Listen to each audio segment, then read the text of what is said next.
He doesn't. Well, he didn't come with the face paint this time, and he has in the past. And just like he's like in a hoodie and that skull face paint, and they're just like people coming out of the moose down the street, like walking by him, like what the hell? As they should. Hentai wears the mask when he's in here. Yeah. So we get some looks. Troy Lords took his pants off on the show. He was sort of wearing a pillow, but. All right. Hello, guys. We should be live out there on the Facebooks and the whole ton of other places. If you're just tuning in, we are going to be watching out on the Facebook. My voice, you can tell I've had one of those weekends. My voice just feels like it's going. But we'll have a conversation, have our conversations over on the Facebook page. So if you have any questions for our guests, please hop over there. I see we are live on the Twitch as well. Hello. Periscopes, YouTubes. And we're going to do some shares real quick so we can make sure everybody can find us. And especially that rockin' RWA crowd last night. Jeez. Those guys. That was a show.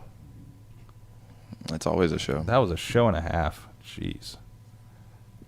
It was like a mix of that was pretty much as crazy as I expected, and I also knew there was room for it to get crazier. Yeah. Like it didn't feel as dangerous when the fans were throwing weapons in the ring. It sure sounded dangerous. I mean, like I didn't feel like my video guys' lives were in danger. That's good. That's my gauge. Yeah. Right. Yeah. Because there was one guy that it was also a fans bring the weapons match, or maybe it was just like, I think it was just something with chairs. Yeah. Oh, it was Lodi and Edwins when just throwing like the chairs. Yeah, when everybody threw the chairs in, and yeah. It was his first show doing RWA ringside, and he's like, "What the shit did I get myself into?" So I'm always careful about who we put up there. All right, we are live. We are there. About to get educated today.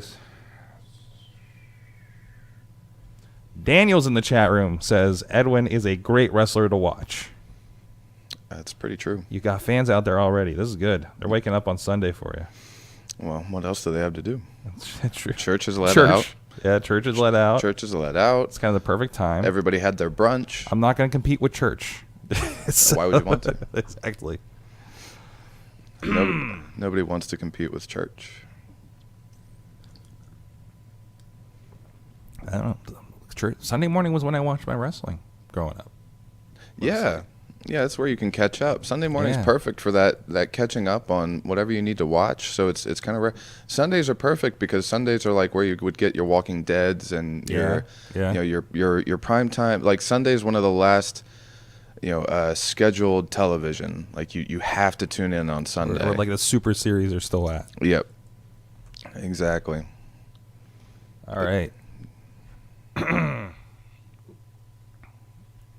think we are good to go. Looks like we got a few people out there. Let me throw a watch party up too while I'm at it.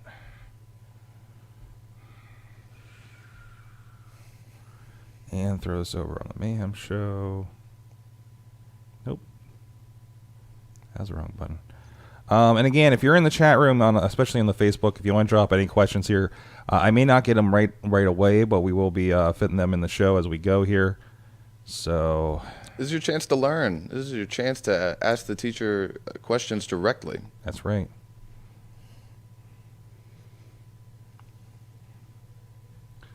And our guest, we have one question we'll ask today is, how did you survive the ladder match last night? How did I survive? That's we'll get to that later in the show. All right.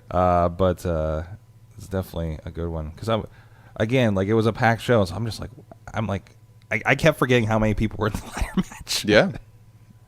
Sometimes I would forget. It felt like there would be 9 or 10 in there instead of just 6. Yeah.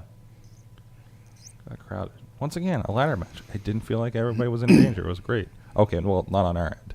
There's a level of danger. You guys were definitely in danger. Yeah, and that's probably how it should stay. Yeah, we're the trained professionals. We're prepared to handle that. Yeah, Well, we almost had an incident the night before where somebody threw water across the ring and just soaked one of my camera guys. I'm like, there we go. Mm-hmm. But I didn't feel like a ladder was going to just like pop out and. All right. Luckily for you guys, there was only 2 ladders. Yes. Thankful on the reserved ladder stock. All right, here we go. For reals.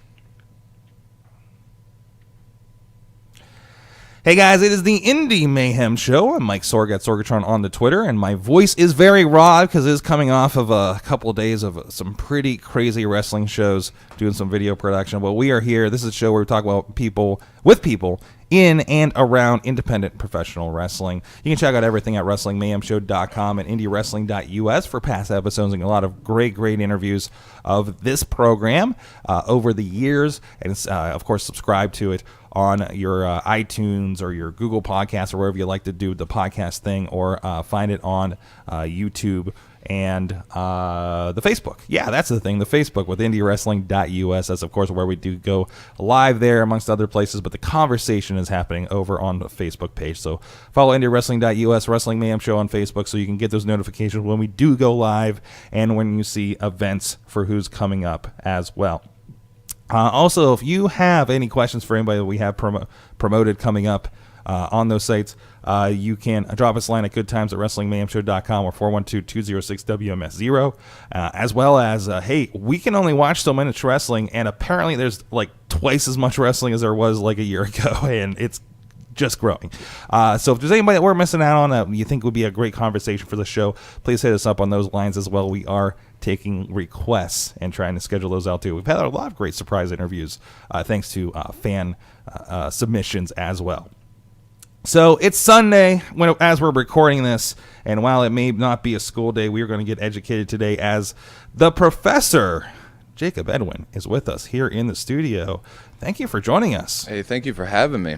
Professor Jakob Edwinn, in for Sunday school. Mm-hmm. It's existed in the past, so if you've just let out of church, if you've just had your brunch, sit down and be prepared to absorb a little bit of knowledge.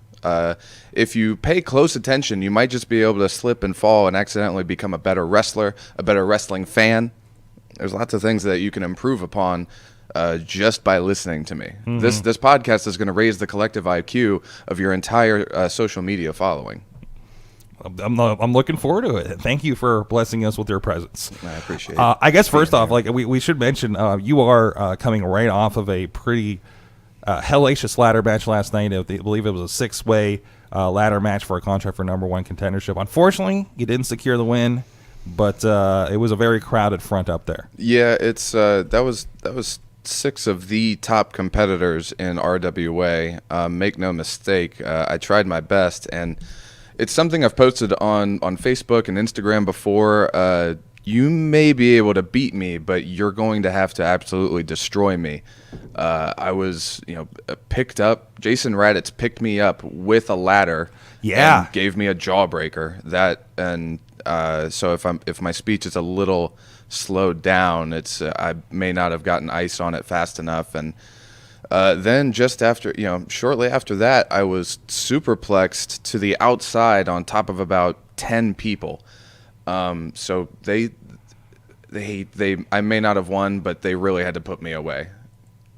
And I think like the majority of the field was helped out of the ring afterwards. No kidding. So yeah, including I think Rev even needed the winner of that needed a little bit of help too. So right, he was walking with a limp the rest of the night. Yeah, none of us really walked out of that unscathed. You can't really escape a ladder match. I try to learn something from every match. There's got to be something I can walk away from. So I try to walk away from my matches improved, better than. Something about ladder matches or cage matches that you walk away a little less than. Mm-hmm. And yeah, that's what they're designed for. They're designed to, be this penultimate or this ultimate clash of finality.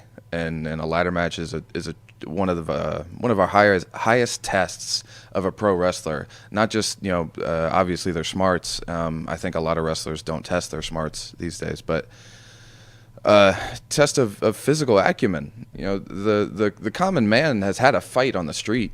Potentially there's no man that's been hit in the face with a ladder intentionally. There's no average man that's walked around that knows what being slammed on, slammed through, hit with, how heavy those ladders can be. You just climb a ladder to paint or to get to the top of your roof. You don't know what it feels like to fall off of it if you're fortunate enough, and you also don't know what it's like to be hit with it. Mm-hmm. I have a scar on my arm. If you follow me on Facebook or on Instagram, you can see that. I posted, and I've been told the picture doesn't do it justice, but there's just a giant scratch and scrape from the ladder on my inner right arm, and that's the least of it. That's just what you can see. There's so many things you don't see and you don't feel that you just the fans. I'm not sure they can entirely empathize with it or really understand what we're going through, and so sometimes that's our own fault. How many times do you see wrestlers out there acting too tough, acting like it doesn't hurt? It absolutely hurts. I'll never understand that. I'll never understand trying to act like it doesn't hurt. Of course it hurts. But now I'm rambling. You're gonna have to cut me off sometimes. So it's an education. It's an education. Absolutely. That's fine. Well, I first want to kind of dive in where the education started for you in professional wrestling. I like to ask people, what was kind of your first experience or earliest memory of professional wrestling for you? As a participant or before that? Before that, as a fan. Like, when did it kind of get on your radar? The earliest memory I have, I don't remember starting to watch wrestling. I just remember watching wrestling. So the earliest memory I have, funnily enough, I had to be five or six, and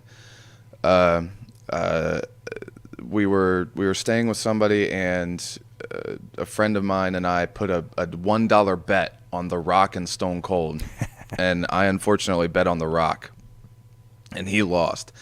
And so from then on, I just, a 5-year-old's brain is so undeveloped. I was like, well, Stone Cold won. I have to cheer for him now. And then I remember from that point on being a legitimate Stone Cold fan. Mm-hmm. Stone Cold Steve Austin, obviously being, one of the biggest wrestlers ever. And The Rock obviously right up there now. And Rock might be more of a household name. I've met plenty of people now that know The Rock as a movie star and don't even know he was a pro wrestler. Oh yeah, which is shocking and hard for me to wrap my head around. There's not much that's hard for me to wrap my head around, but now I can go back and appreciate obviously the merits of both of them. But that's my earliest memory is betting on pro wrestling of all things, and you're the gambling 5-year-old. Yeah. Well, Stone Cold won, and so now I have to cheer for Stone Cold all the time, and that's what I did. That's what everybody did. It feels like. So, how did you kind of grow from that to at what point was it growing up or later on that you had in your head like, oh, I want to get in there. I want to become a part of this. Well, in high school, I met a friend who I would eventually start wrestling with. But he was one of the first friends I had that also enjoyed pro wrestling. I remember in elementary school, I found a guy who liked pro wrestling, and we would talk about pro wrestling until his real friends came around, and he would stop and ignore me. Mm-hmm. And I had never seen that before, and it wouldn't be until years later that I could really think about that and understand what was happening. He was ashamed to like wrestling and to be seen talking to me liking wrestling. That's probably the start of one of my more bitter demeanors, but then eventually in high school, I actually found real wrestling friends that were fine with talking about liking pro wrestling. And eventually, as we came to graduate and as it came time to ask, what are you going to do after graduation, he explained that there were schools. There were schools for this. And that had never occurred to me. It never occurred to me to seek out a school to actually get into pro wrestling. Like for me, I was just a lifelong fan, so I was happy to just enjoy it. But then someone said, you could do it. I said, you can do it? That was the end all be all. And you can find old pictures, and I post them all the time. Pictures of me in high school. I had long hair halfway down my back, long curly hair. I wore gothic clothing. I wore the trip pants that you got from Hot Topic, and I actually weighed about 230 pounds. And then when I first started wrestling, it was really the first exercise I had ever done, and that was enough to help me lose about like 60 pounds. I dropped down to 160, and then I was very slim, too slim really. Since then, I've been able to put on more muscle, but it was the first athletics I had really done, and so I was able to. It just the weight just fell off, and it really turned my life around. So pro wrestling it was the first thing I really cared about. Everything else was academics came easily to me. I mean, too easy. It was just something I could just do, and that that helps contribute to what I'm able to bring to the wrestling ring, where learning has been so easy. And that was the other thing is one of the first times I got in a pro wrestling ring, and eventually we would, after it wasn't even the first day, how many stories have you heard where pro wrestling training didn't start with, you never got in the ring until, days later after being, run ragged. But when we finally got into the ring, I remember being so excited. Nothing excited me more. And we were taught how to run the ropes, and I ran the ropes. And everyone before me, they said, all right, correct this, do this, do this. After I ran the ropes, it was said out loud by the head trainer. Some people, you have to sit there and you have to walk through everything. Some people look like they've been running the ropes for 6 months, and it's. Learning this stuff comes very easily to me. If I'm physically capable of it, I'm going to pick it up very quick. Nice. Anything surprise you when you got in there and was like, oh, this is what it's all about? Like, going from a fan to trying to learn? No, not particularly. I'm trying to put myself back there, but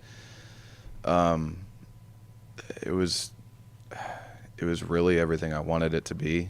Once I learned that you could start training somewhere and start being in a school, I started to read up and study up. Shockingly, I would study up and I would read, wrestlers' books about how they started, and everybody, it was a dingy little like dungeon. You hear about the dungeon and these dingy little like ragged places, and pro wrestling training does not start.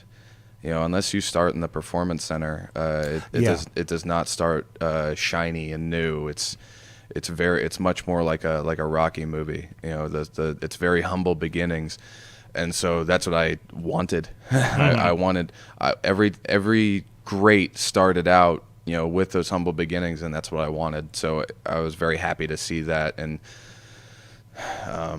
one of the first memories I have is the smell. You walk into a wrestling. Now I can walk into a wrestling training school, and I could be blind, and I'll know I'm in a wrestling school because it smells like a wrestling school, and just sweat and hopes and dreams, and a little bit of like iron from the blood or from the weightlifting equipment.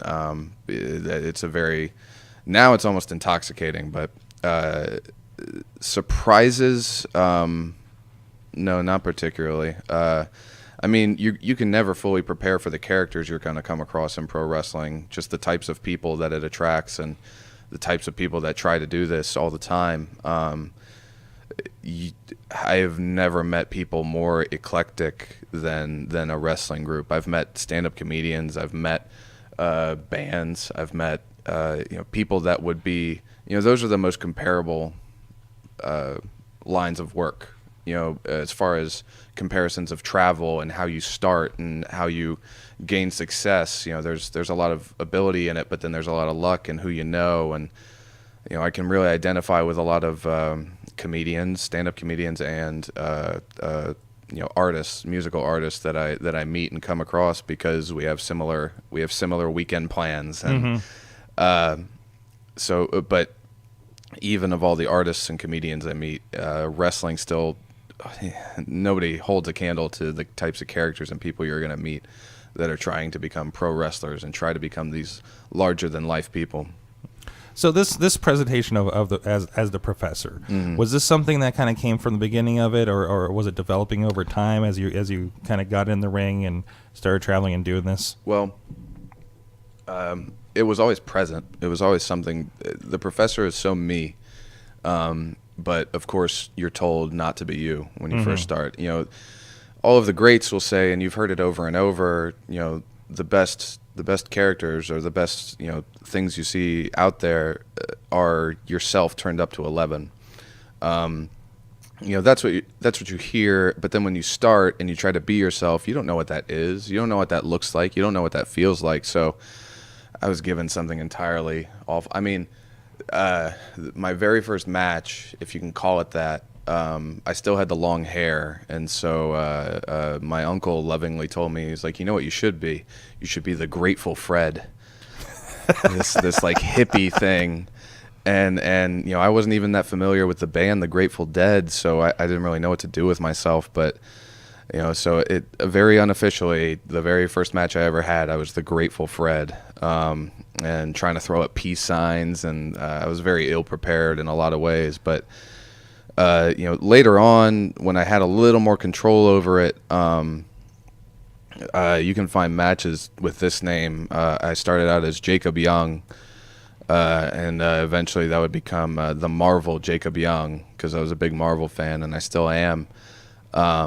You know, so I would come out with Iron Man masks or Captain America shields, or you know, what have you, just trying to identify with kids, or like trying to be something I wasn't. Because as much as I enjoy superheroes, you know, I'm no cosplayer. I'm no, you know, I go to, you know, I'd be happy to go to like a Comic-Con, but I don't like people that much, so I can't really be around that many people. But it was something I wasn't supposed to be. And then eventually it just kind of came about, you know, later in my career, about halfway through now. You know, I've been wrestling 7 years. And, you know, RWA fans wouldn't know that, or, you know, the people that would be familiar with both myself and your podcast. But so about probably 3 years ago, I started really letting myself come through, and there was no better way to illustrate that than to just start calling myself the professor. You know, a lot of times I get asked, you know, what are you a professor of? Where did you study? And I mean, ultimately, it's all just the ring. You know, it's ring psychology 101. It's squared circle or geometry. And it's things. These are what I'm a master in. I'm a very well studied person and a very well read person. But as far as you know, you're not going to find a certificate anywhere. But you know, you're never going to question that when you can hear me speak. You're hearing me speak right now. You're not going to question whether or not it's not going to be a question of how smart I am. You're going to be able to tell that. You're going to be able to. That's going to be able to come across.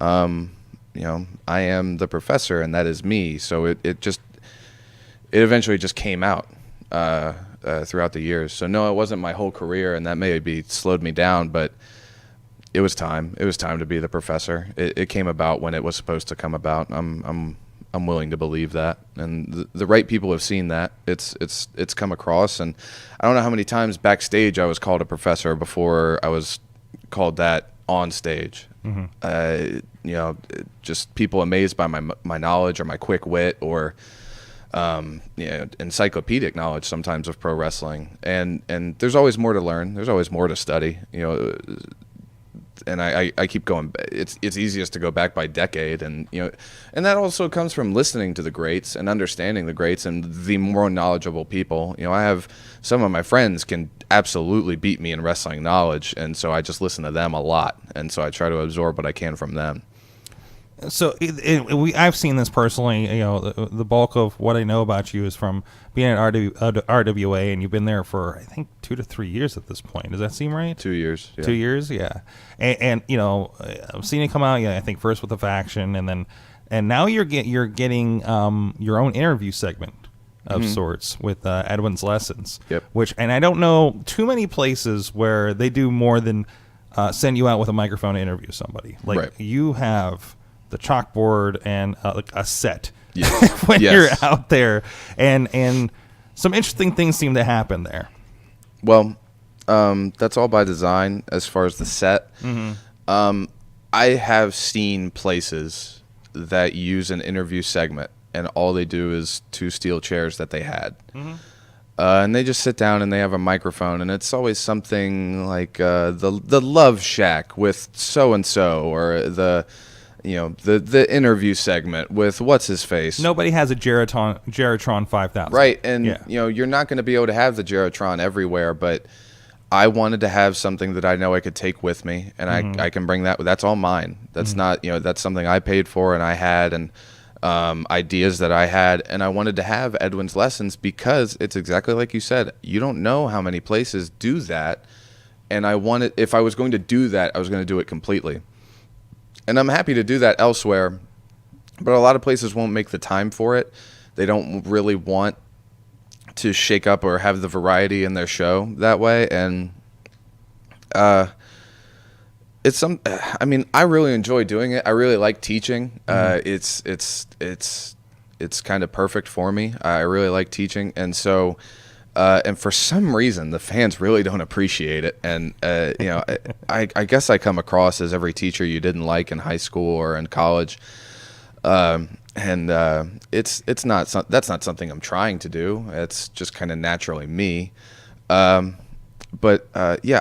like doing the interview segment despite how ruined it ends up getting. If I had it my way every time, it would just be me. But I wanted to do something to contribute to the show as well. I'm not entirely selfish.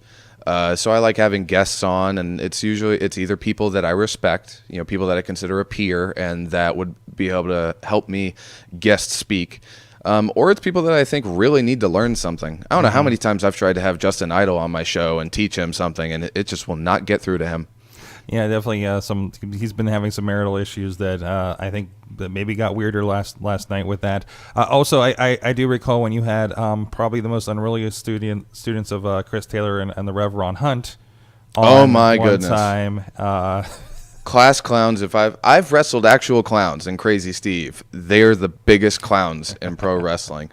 Congratulations to the Rev Ron Hunt on winning the ladder match last night, but it's not like he's not so physically capable. But boy, those two together. Maybe if I got them separately, I'd be able to actually get something accomplished. But the two of them together, those are the two kids that you split up in the classroom. You put them at opposite ends of the classroom if you can. Sometimes I've been that kid, but it's time to grow up. Those two, they were like children. When you come out, I notice you're coming with a book a lot of the time. I also, and interestingly, if you guys haven't seen this, him in action, sometimes he needs to finish his book before he gets going. Him is Jakob Edwinn. Yes, and I'm like, is he just finishing it? And how does that come about? You can't put down a good book, even for your match. Heard that? I get it. And it's called studying, and sometimes you need to do last minute cramming. Realistically, it's just I don't want to listen to the fans. I'm not stupid. I don't know how many times I have to tell people this. I'm not stupid. I understand that the crowd is not going to enjoy that I come out. So I thank them. I thank them all the time because I know they notice me. So I just thank them for giving me the audience. But I'm more interested in the book than them. That's much. I don't know if you've been able to see some of the books I come out with, but a lot of times it's either wrestling related, it's autobiographies, or something about pro wrestling in general, or a time frame, or it's sometimes I read for pleasure, sometimes it's just Sherlock Holmes. Sometimes you just got to read a little bit about deduction and being able to solve the problem.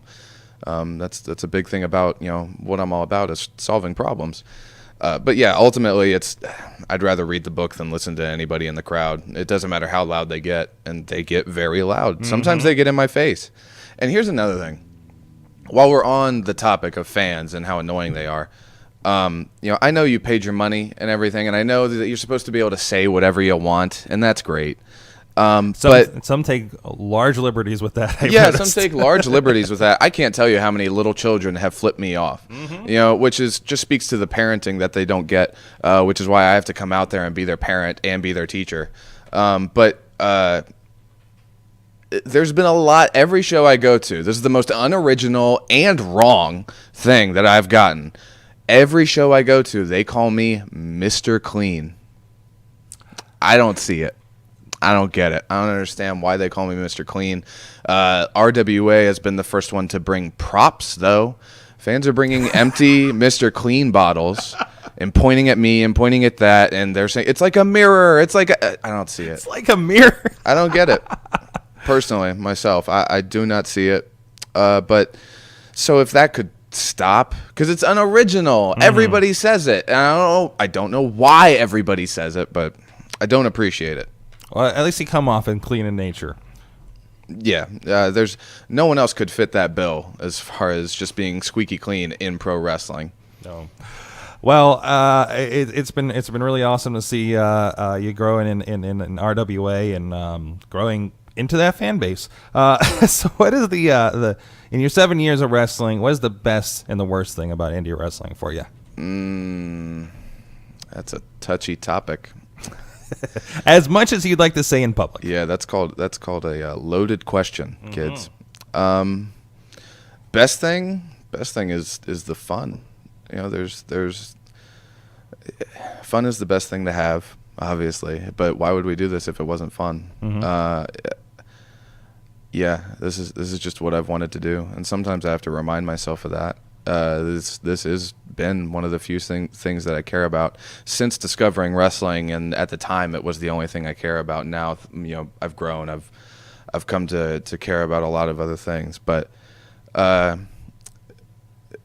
it is still fun. It is supposed to be fun. As far as the worst thing is probably I'll go with the easy answer. It's the travel. You know, travel's hard. Travel's not easy for everybody. Not everyone's built for it, and obviously some people reflect that in their career. They don't travel that much. They stay right in their bubble. And you know, you can do both. How many shows do you come across that just run once a month? You know, there's at least 3 other weekends in that month that you could be doing something else. And that does an equal amount on our body that the wrestling does. You know, we go through some hell in a ring, but we also go through hell in a car or hell on a plane.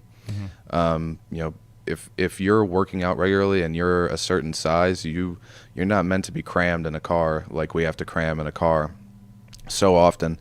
Traveling is one of the hardest things, and probably one of my least favorite things. If I could just, you know, step out of a door and be in the ring or be at the show, that would be much preferred. As much as I enjoy, you know, going to different places, I've seen places I would have never seen just in my regular life. You know, I go as far as Georgia, South Carolina, down that way, and I've been as north as, you know, New Jersey, New York. I'm going to try and be in Canada this year, you know, lining some things up. It's the travel. The travel is good and bad. So I guess I kind of went back on my own answer, but being at the place is great. It's getting there. That's the hassle. Awesome. Well, thank you so much for taking the time. I have your busy schedule here, and after getting through that crazy match last night with the ladder match and everything. So where can people follow what's going on with you and get further educated on social media? So I mostly just stick to Facebook and Instagram. I know Twitter's supposed to be the big thing. I just don't appreciate Twitter. Never have been able to. So both things you can find me at Jakob Edwinn. I've seen a lot of misspellings. It's Jakob and Edwinn, all one word. If you look those up, you'll find me on Facebook and Instagram. You know, both are mutually exclusive. You'll find things on Instagram that you won't find on Facebook, and etc. Vice versa. You know, as far as like wrestling places, most frequently, you know, you can find me just about anywhere, but RWA is every month. In Tennessee, you'll find me in Pro Wrestling Mid-South, and coming up soon for a show called Millington Mayhem. You'll also be able to find me in South Carolina for WrestleForce, and for the show in Myrtle Beach, SHOW. You also in West Virginia find me for a Championship Pro Wrestling, CPW. They mostly run around the summertime, and you can, if you follow me on social media, you will see where and when those shows are going to be, you know, and the roles I'm going to be taking place in there. Awesome. Go check that out. Thank you so much for joining us, and thank you everybody out there with the live stream and on the podcast for checking us out and expanding your own independent professional wrestling knowledge. Until next time, please support indie wrestling. All right. Thanks a lot, guys. Cutting off Mayhem show after Raw tomorrow night. I'm sure we'll be plenty excited after an episode of Raw, I'm sure, to start our week. And we'll see you guys next time. Thanks. So no other interviews this week, but I believe we have Gregory Yarn the next Wednesday.